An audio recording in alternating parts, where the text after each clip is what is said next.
एक बात और स्पष्ट करता चलूं, आजकल एक व्हाट्सएप में एक मैसेज और आता है। सोशल मीडिया बहुत अच्छी चीज़ है वैसे धर्म के प्रचार के लिए, लेकिन इसमें कई बार गलत चीज़ें भी प्रसारित हो जाती हैं और फिर हम लोग भ्रमित हो जाते हैं। एक मैसेज वो वायरल होता है कि मूर्ख हिंदुओं को इतना भी नहीं पता कि 33 करोड़ देवी देवता नहीं होते, 33 कोटि देवी देवता। कोटि शब्द का अर्थ होता है यहाँ पर प्रकार, तो इसलिए 33 करोड़ देवी देवता नहीं होते, 33 कोटि 33 प्रकार के देवी देवता होते हैं। और फिर उसमें 12 आदित्य, सूर्य के ही 12 नाम है ना, तो 12 आदित्य और अश्विनी कुमार और 11 रुद्र, इस प्रकार से 33 की संख्या उसमें फिट बैठा दी गई है। मैं ये नहीं कहता कि ये बात गलत हो सकती है, क्योंकि कोटि का अर्थ प्रकार भी होता है, क्योंकि अमर कोश में एक शब्द के कई अर्थ होते हैं, कई अर्थ होते हैं। अब जैसे कि इंग्लिश में वाटर को तो वाटर ही कहते हैं। इंग्लिश वैसे देखा जाए तो बड़ी गरीब भाषा है। इंग्लिश में वाटर को वाटर ही कहा जाएगा। वाटर चाहे वो नाली का भी हो सकता है, वो नदी का भी हो सकता है, वो समुद्र का भी हो सकता है, लेकिन हमारे में अमर कोश में एक पानी के ही 80 नाम हैं। एक पानी के ही 80 नाम हैं, इसलिए एक शब्द के कई अर्थ होते हैं। तो कोटि का अर्थ प्रकार भी होता है, यह सत्य नहीं है। और एक विषय की विवेचना कई तरीके से की जा सकती है। तो ये 33 प्रकार वाला जो मैटर है, मैं ये नहीं कह रहा हूँ कि गलत हो सकता है, लेकिन इस प्रकार से कहना कि ये ही सही है, 33 करोड़ देवी देवता नहीं हो सकते, तो ये गलत है। अब आप कहेंगे कि लेकिन 33 करोड़ देवी देवता हैं तो उसके नाम क्या हैं, ये भी तो एक प्रश्न उठता है। चलो ठीक है, मान लिया वो उसका अर्थ वो नहीं है, तो लेकिन 33 करोड़ देवी देवताओं के नाम भी तो पता होने चाहिए। पहले तो मैं आपको ये बात बताऊं कि जो 33 प्रकार की जो बात आई है, उसमें एक ही सूर्य को 12 गिना है, 12 गिना है।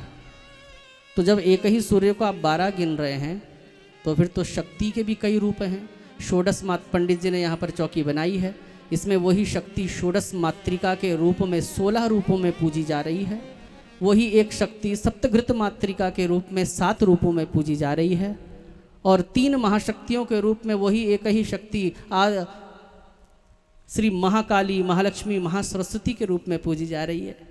आप आरती करते हैं 64 योगिनी गावत नृत्य करत भैरव, वही शक्ति 64 रूपों में पूजी जा रही है। तो जब आप एक ही सूर्य को 12 गिन रहे हैं 33 की संख्या फिट बैठाने के लिए, तो आप फिर इनको भी गिनो ना, 64 गिनो, 16 गिनो, 7 गिनो, 11 रुद्रावतार गिनो। भगवान के क्या इतने ही अवतार हुए 33? अरे स्वयं भागवत के ही प्रथम स्कंध में लिखा हुआ है अवतारा यसंख्येया। देखो ये शब्द प्रमाणित करता है, अवतारा यसंख्येया। भगवान के जो अवतार हैं वो असंख्य हैं। असंख्य का मतलब 33 करोड़ तो फिर भी चलो एक संख्या में बांध दिया, लेकिन परमात्मा के अवतार को आप संख्या में नहीं बांध सकते। अवतारा यसंख्येया, सुखदेव जी कहते हैं। अब एक प्रश्न और करो, क्या तो भगवान के जब असंख्य अवतार हैं तो 33 करोड़ फिर क्यों कहे? चलो करोड़ मान ले, तो 33 करोड़ क्यों कहे? तो मैं कल्याण की पुस्तक पढ़ रहा था, गीता प्रेस से जो छपती है। कई लोग बड़े कंफ्यूज होते हैं, क्या पुस्तक पढ़ें, कहाँ की पढ़ें, क्या पढ़ें। तो आपको व्यासपीठ से बड़ी गंभीरता के साथ पढ़ रहा हूँ, कह रहा हूँ, क्योंकि अगर आप गलत व्याख्या वाली पुस्तक पढ़ रहे हैं ना, तो आप भ्रमित हो जाएंगे। बोलो राधे राधे। क्योंकि आजकल तो गीता जी के अब नाम लेना व्यासपीठ से उचित नहीं है। हाँ, आजकल तो रामपाल जी महाराज जो गीता की सारी गलत व्याख्याएं करके समाज को भ्रमित कर रहे हैं, वो लोग भ्रमित हो भी रहे हैं सारी, जिससे एक श्लोक शुद्ध नहीं पढ़ा जा रहा है गीता की, वो गीता पर व्याख्या करके कई पुस्तकें निकाल चुका है और समाज को भ्रमित कर चुका है। भोले भाले लोग बेचारे, समय भी गया, अध्ययन भी कर रहे हैं, हाथ कुछ लग नहीं रहा है, केवल भ्रम हाथ लग रहा है। इसलिए आपको अगर कोई पुस्तक पढ़नी है तो बड़ी गंभीरता से कह रहा हूँ, गीता प्रेस गोरखपुर की जो पुस्तक आती है आप उसी को पढ़ें। आपको रामचरितमानस खरीदनी है, गीता प्रेस गोरखपुर की खरीदें। प्रिंट भी इतना सस्ता, क्योंकि सरकार की तरफ से उसमें काफ़ी छूट है, इसलिए सरकार उसके पन्नों पर टैक्स नहीं लेती, इसलिए इतनी मोटी बुक भी आपको 400-450 की मिल जाएगी, इतनी मोटी। रामचरितमानस, श्रीमद् भागवत, जो आप पुस्तक लेकर आएँ गीता प्रेस की लेकर आएँ। और अगर आप अध्ययन के ज़्यादा प्रेमी हैं तो आप ऐसा भी कर सकते हैं, केवल 1100 रुपये में साल भर तक हर महीने एक पत्रिका आती है, केवल 15, 10 या 20 रुपये उसका लगता है, और वो साल में एक बार एक अंक आएगा बड़ा मोटा, उसको आप घर में लगा लीजिए।